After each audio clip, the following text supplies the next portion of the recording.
and welcome to another episode of Wear Many Hats. My name's Rachel, and this is the podcast totally dedicated to the FM and workplace industry. Today we've got a fantastic guest with us. We have Jack Belton from ProAV Limited. He is the Smart Workplace Manager. Welcome, Jack. Thank you very much. It's great to have you here. It's great to be here. And the weather is bordering sort of sunshine and cloud. We don't know what we're going to get. It's that funny time, isn't it? Spring. Yeah, I definitely got pretty sweaty walking. Yes, it's warming up. I like it. And I like the lighter evenings are so much better, aren't they? I didn't quite realise how much the winter was weighing on me until the clocks went back and suddenly, or clock went forward. Yes. And suddenly I was like, oh, I know. So energised. I'm just so happy at the moment. It is. It's so much better for us, I think, having those lighter evenings. And the earlier, like they say, even the mornings are light. Love it. So where did you come from today? We're over in Holborn here. So where did you come from? So I'm living up in Kentish Town at the moment. Nice. With a few of my friends, which is fantastic. I think in London it's quite an unusual situation to be within a 10-minute walk of 5 households of friends. But wow. I'm currently there. Wow, you're living your best life. Absolutely. Work hard, play hard. Yeah, love that. I've done all that. I'm just work hard now. Don't want to play hard. Just lovely calm. It's all about balance. Holidays. It is, and we will talk about that a bit. Let's get going and kick off. So let's go back a bit and rewind. I did history and politics, and like I think most history and politics graduates, I left university with no real idea what I was going to do with it, and that was really, I think, how I fell into sales, which I think is the route for a lot of people. I mean, immediately after university, I did go travelling for a bit. Nice. Then I got caught up in COVID. Why don't you try sales? Here's a recruiter. Give him a call. So I did. And I got myself a job at this company called Ascente. Okay. Which is a boutique distributor. And I think quite quickly I realised that this was probably the job for me. I thoroughly enjoyed it. Although at that point I was selling a far broader range of products than I'm selling now. Right. I hadn't quite realised which route I wanted to go down. Which is good, because then you like you say, you get a broader outlook on areas and... Exactly. Yeah, okay. Exactly. And I think what I realised at that point in my career was that what I did enjoy was a job with breadth, a job where I wasn't doing the same thing day in, day out, where there was a whole range of duties and responsibilities. Yeah. You like a challenge. Where I would wear many hats. Yes. for want of a better term. Love it. So it was there that I spent the first 3.5, 4 years of my, let's say, my career. Yeah.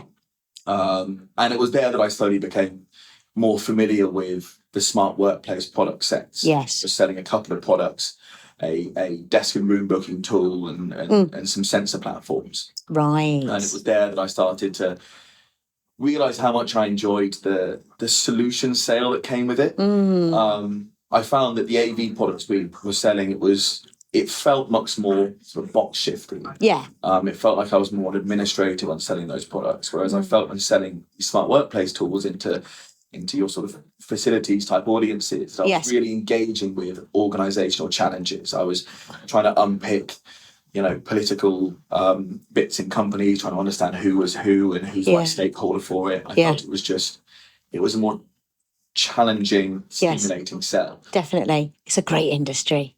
It really is. It really, really is. I mean, I've met quite a few people now, and this is obviously a different side to FM, and one that is looked at more and more now is the smart tech in workplace. Yeah. To incorporate it, and it makes life for the FM. FM managers and stuff to work. It just helps them, doesn't it? So yeah. So you were at your previous company for just 4.5 years, I think it was. It says on LinkedIn. I've done my research. And then what happened?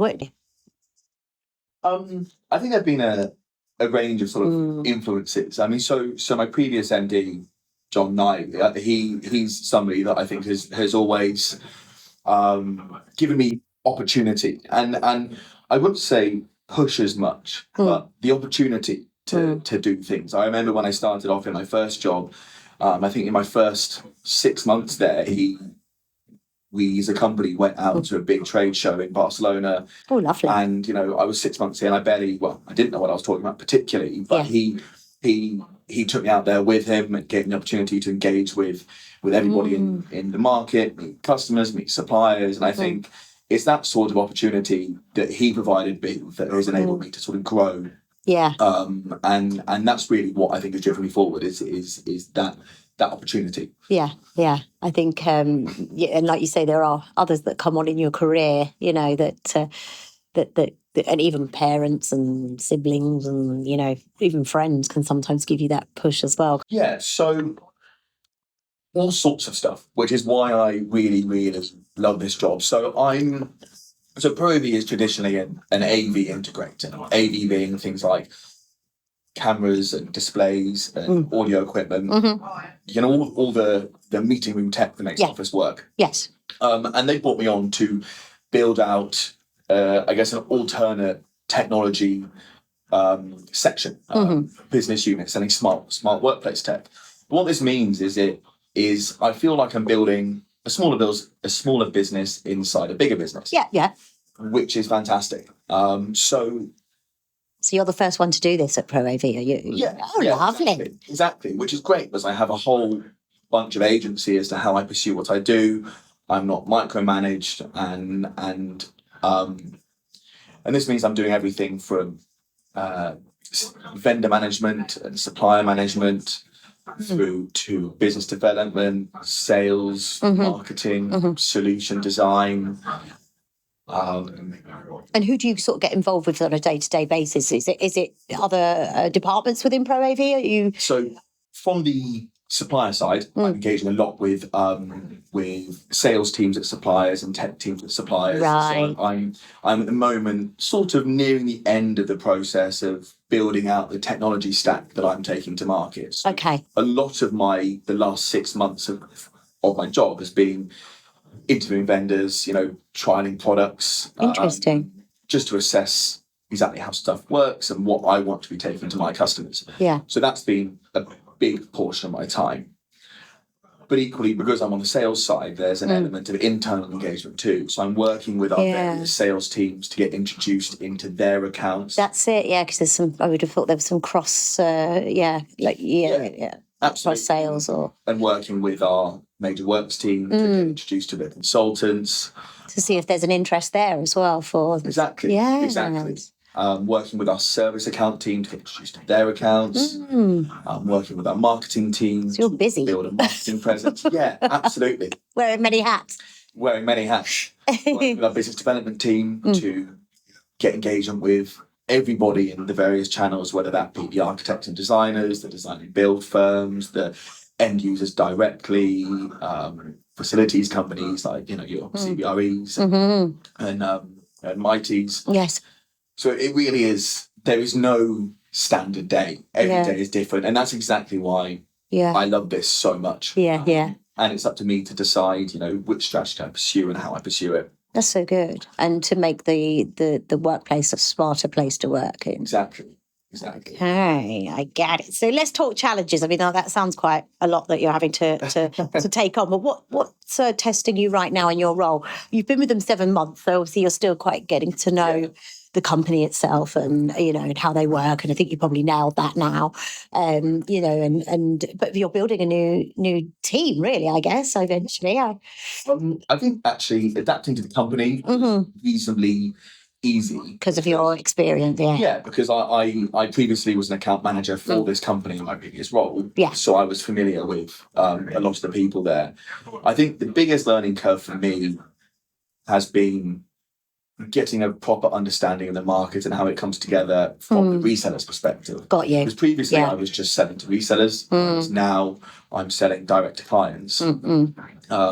And this is where the biggest challenge that I'm finding is, and I'd imagine a lot of your facilities listeners will empathise with this, is that from a facilities technology perspective, there is just no clear route to market. There are no clear organisational stakeholders. Yeah. Everything is just this sort of mist, this sort of big grey area. Yeah.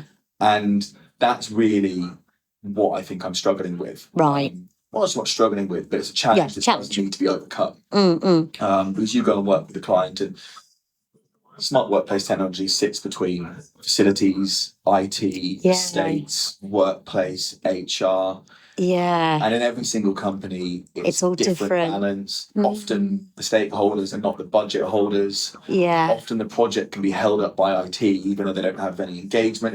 The whole thing is so messy. So with any new project, I've got to really drill down who's who. Understand the organisational structure. But often organisations are reasonably resistant to being understood. I mean, it's often quite hard to get introductions to the people that you want to get introductions to, because everybody's busy with their own role. I absolutely understand why, an estates director wouldn't want an introduction to a sales guy from a potential company. But that is one of the biggest challenges. Yeah, it's trying. What door are you meant to be knocking on? Is that exactly? But I think also this huge grey area. I think is the massive opportunity. Where does it sit? It's so undefined that I'm coming in to try and build some definition in it and educate people on. Exactly. Yeah, that's quite challenging. The other big challenge is around smart workplace technology is obviously a technology product, but the consumers of it are facilities and workplace. Yes. So, harking back to my previous story about which company was I going to join, the furniture company or the tech company, I ultimately decided to join the tech company because tech companies are more capable of delivering these technology products than furniture companies. But the argument in favour of the furniture company is that they're engaging with the right people. Yeah. Furniture companies are talking to facilities, workplace, estates. Yeah. So they'd already got the relationship. Yeah. But they didn't have the delivery capability. Whereas the IT companies and the AV companies, they've got the delivery capability, but they don't have the right relationships. So you were the real where do I go? Yeah. And so the challenge for me at the moment is trying to build those relationships. We've got lots of great clients, but all of our relationships are IT and AV, and I need to have relationships with facilities, workplace, and estates. Listen to the show and get connected. I'm sure they won't mind. Oh, I love that. So where do you think the industry's headed? I mean, you are the future, I guess. Tech, AI, and that's kind of where we're heading, isn't it? What sort of excites you? I think this is a really difficult one to sort of predict in the long term. I think the introduction of AI into anything just throws this huge not so much curveball, but element of chance. I mean, who knows where it's going to fall? But I think in the medium term, what I'm seeing is increasingly integrated systems, increasingly integrated departments. Yeah. Where historically facilities separate from estates, separate from IT. Yeah. I'm seeing more and more platforms and systems that touch everything. Yeah. So potentially what we might see is single platforms that can ingest data from HR, from facilities, from workplace, from meteorological data, market data. And then with that data, you can then drive really exciting automations, whether it's, predicting how the office is going to be used, predicting how much food the catering companies are going to require, footfall, predicting occupancy trends, footfall. Yeah. And with all that data in one place, you can drive all sorts of automations. Yes. Whether that be automating cleaning, whether that be automating anything. Yeah. And there's some great systems out there, isn't there?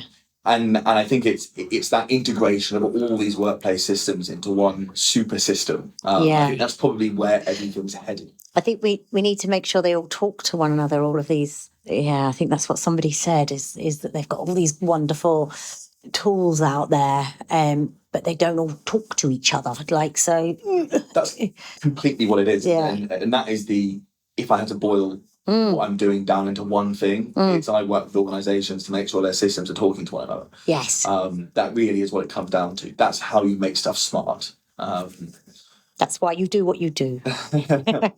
Absolutely. So that's exactly where I think I see it going. But beyond that, I think that creative use of data.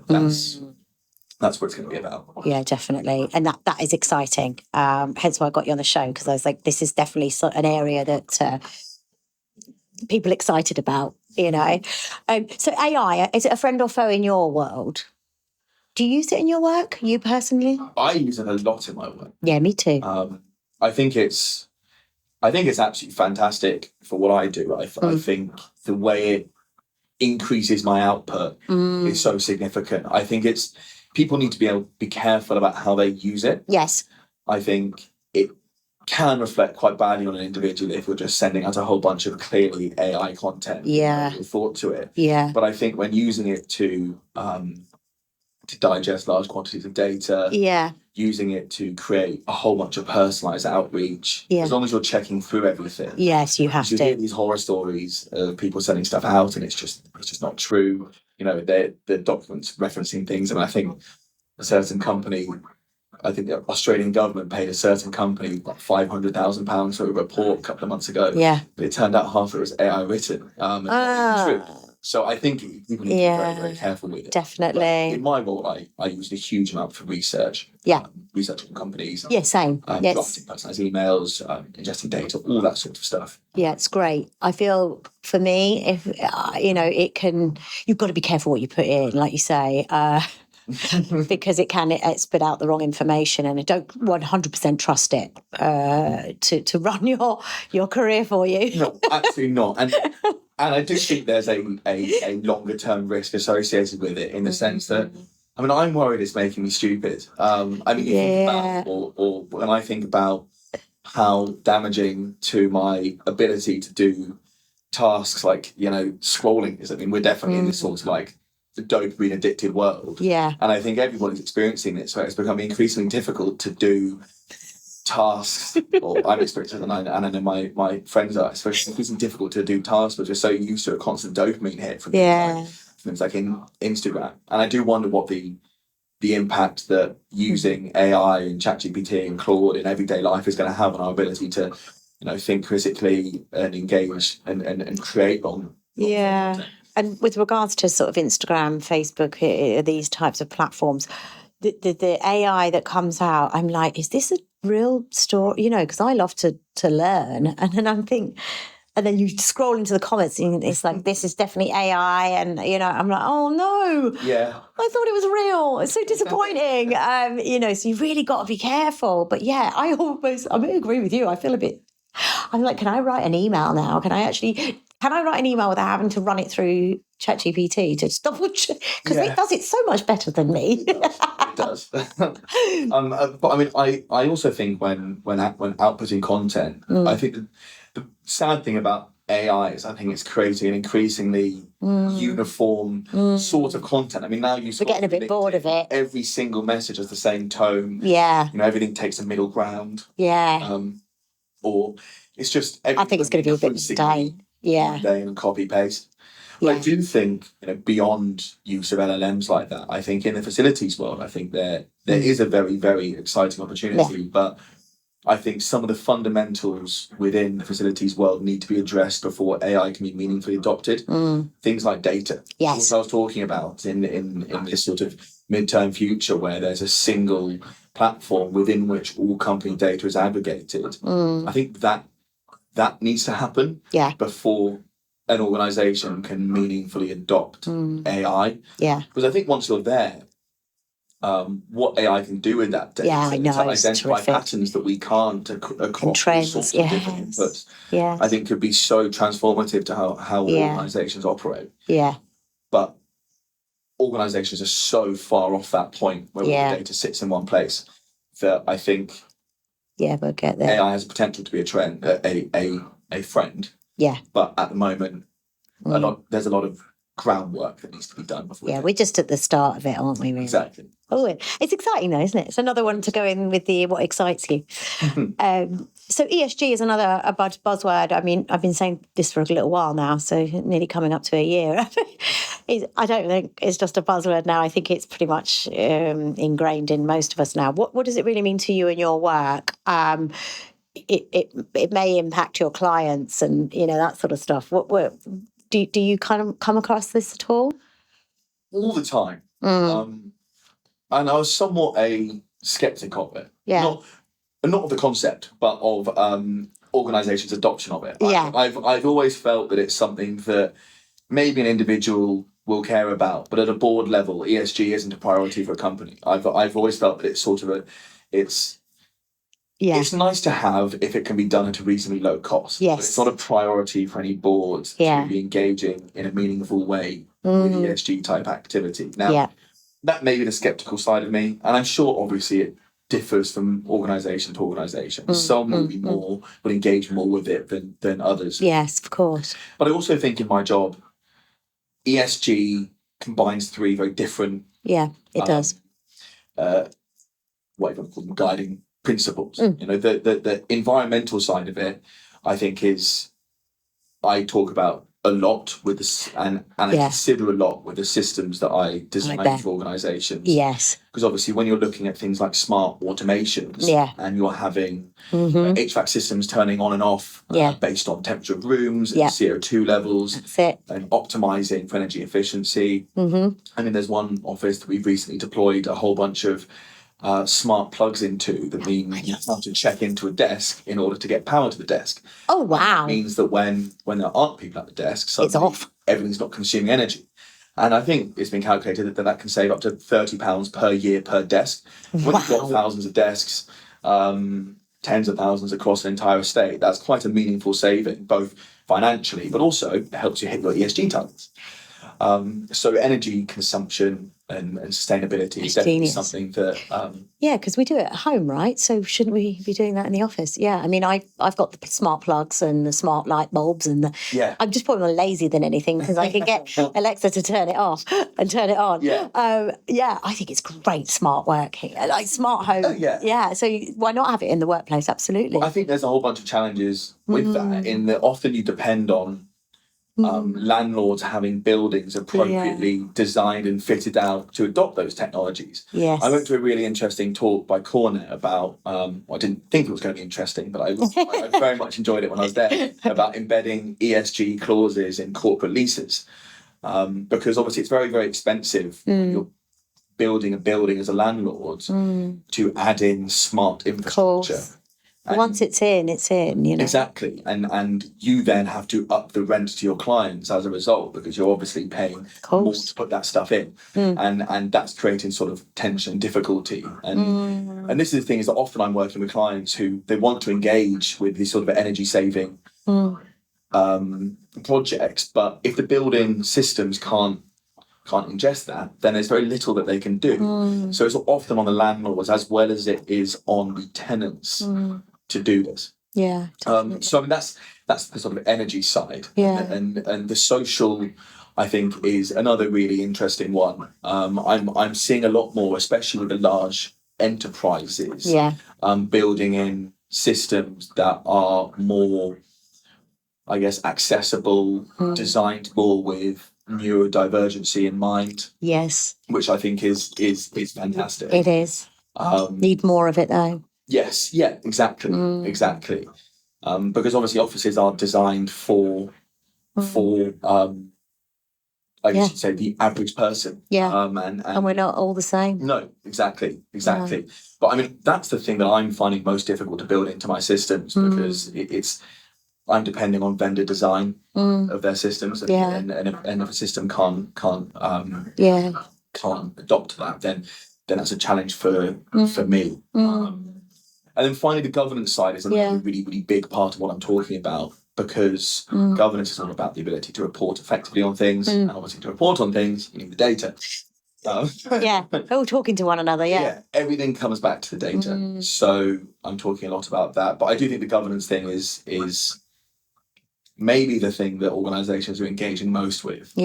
Because the governance is what enables you to apply for grants and tax cuts and stuff because you're hitting certain ESG targets. Love this.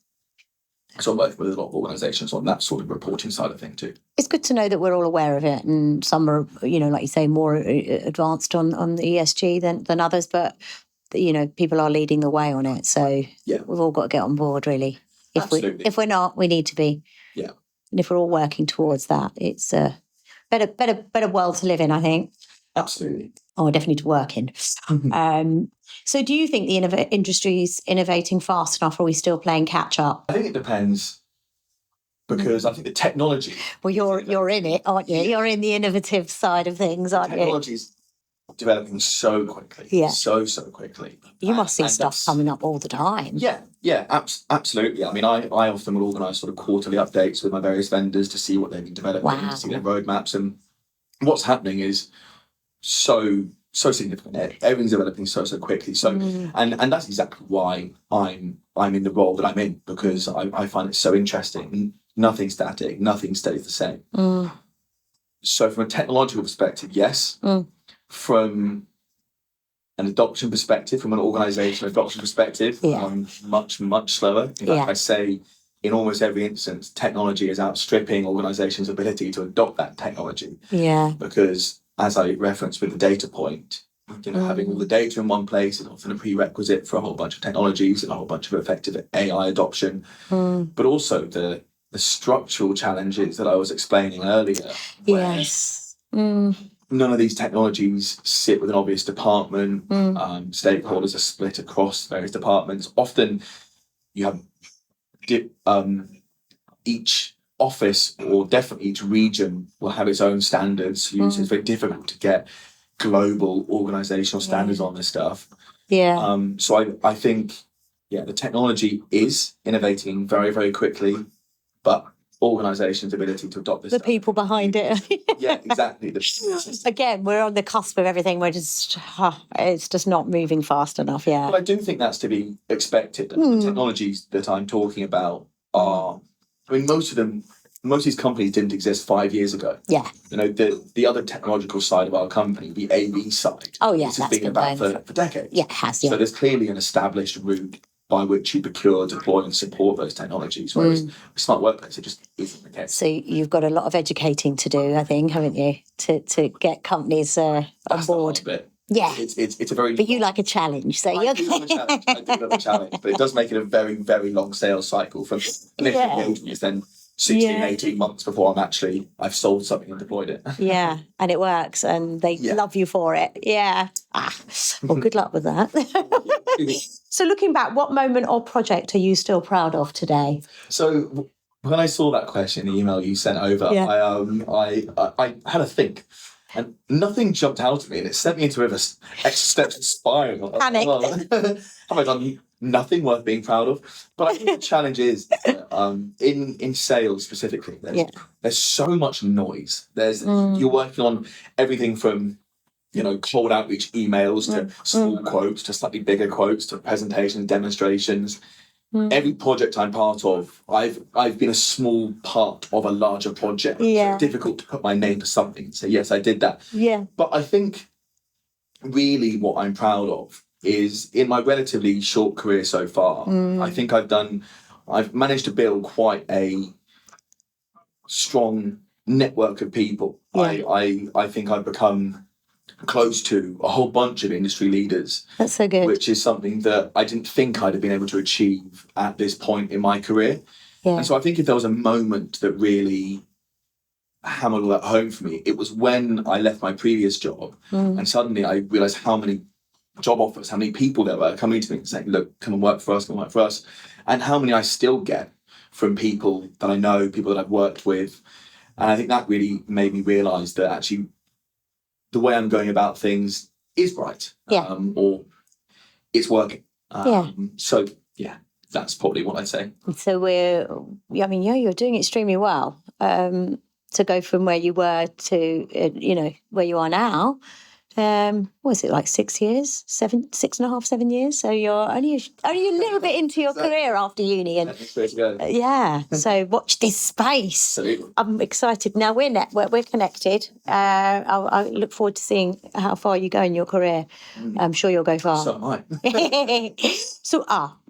So what's something you wish you knew when you were just starting out? And that wasn't that long ago, let's face it. Wasn't that long ago. 7, 8 years ago. Again, this is another tricky question to answer. I think when I started out in sales, I think I was under the illusion that people bought whatever was the best technology. So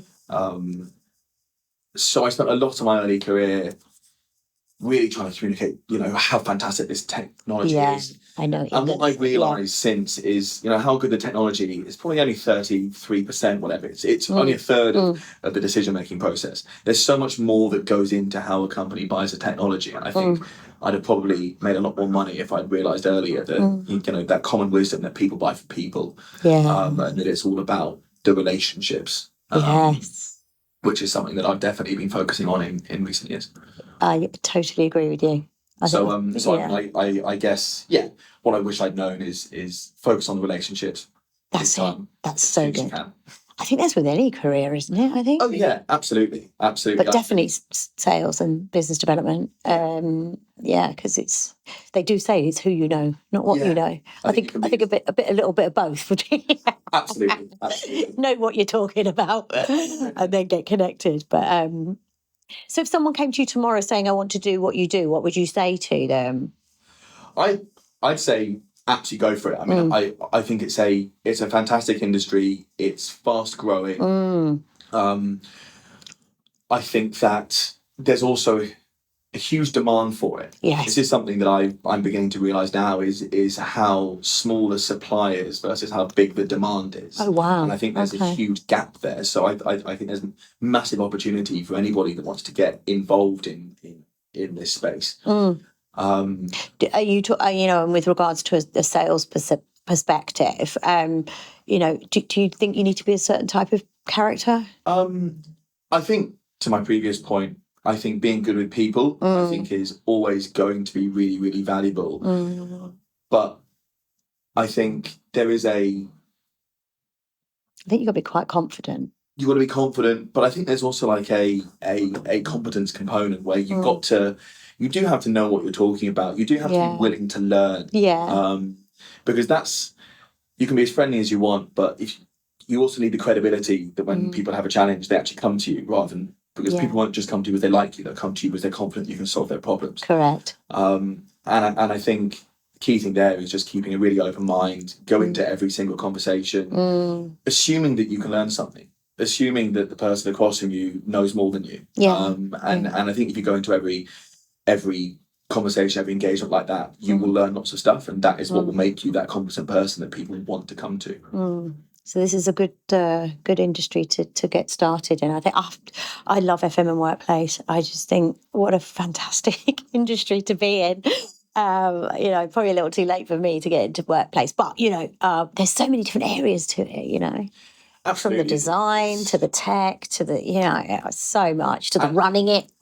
And the industry from a tech perspective is so new that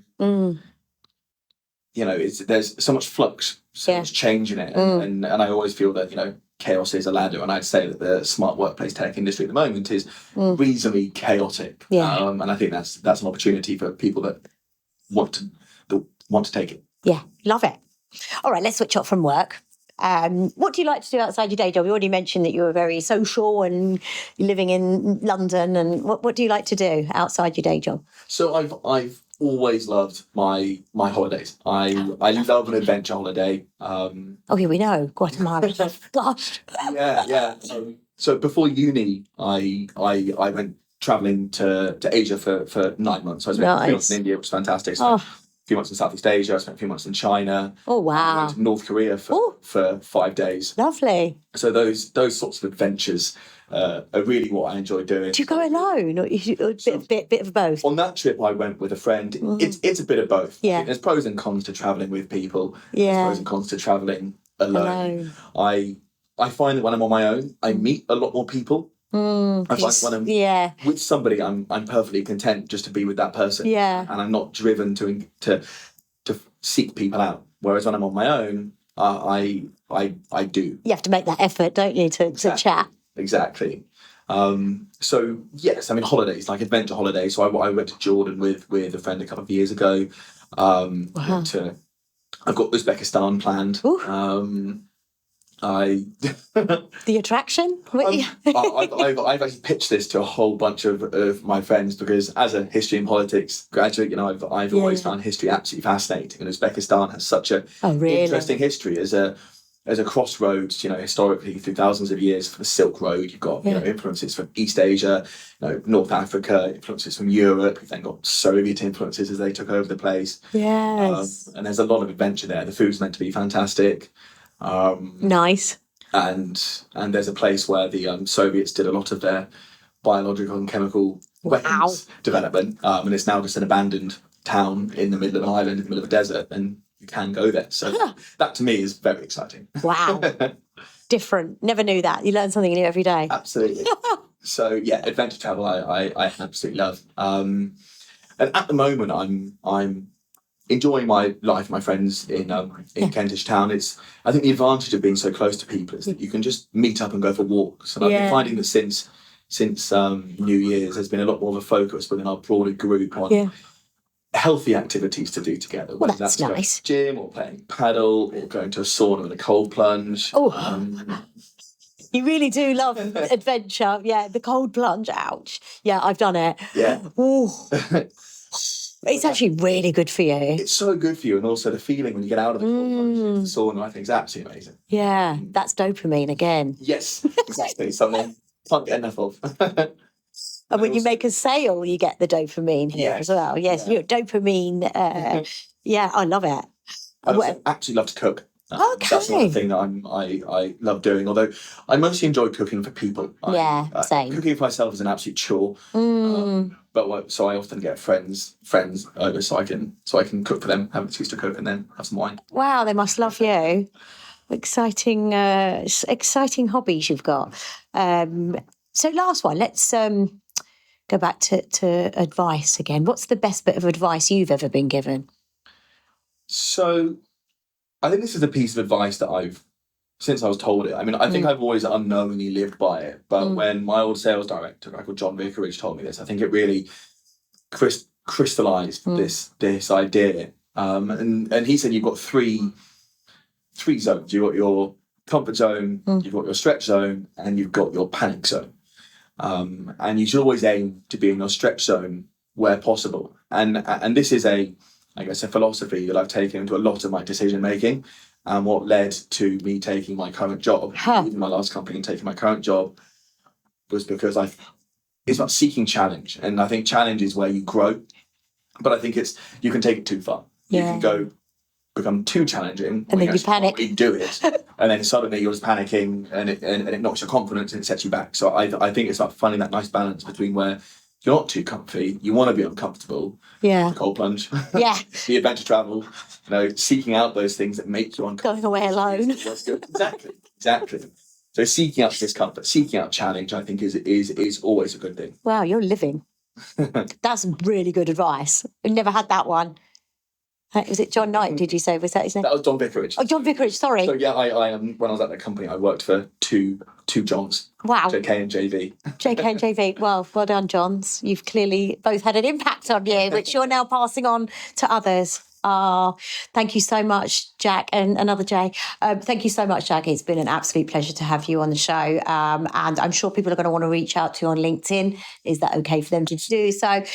Even about cold plunges and cooking, and down to adventure holidays and smart tech. Do get in touch with Jack. And once again, thank you so much, Jack. It's great to have you here. And that's it, I'm afraid. It's the end of today's episode of Wear Many Hats. Please do forward and share Jack's interview today. Please get the word out there on what he's doing. And until next time, take care.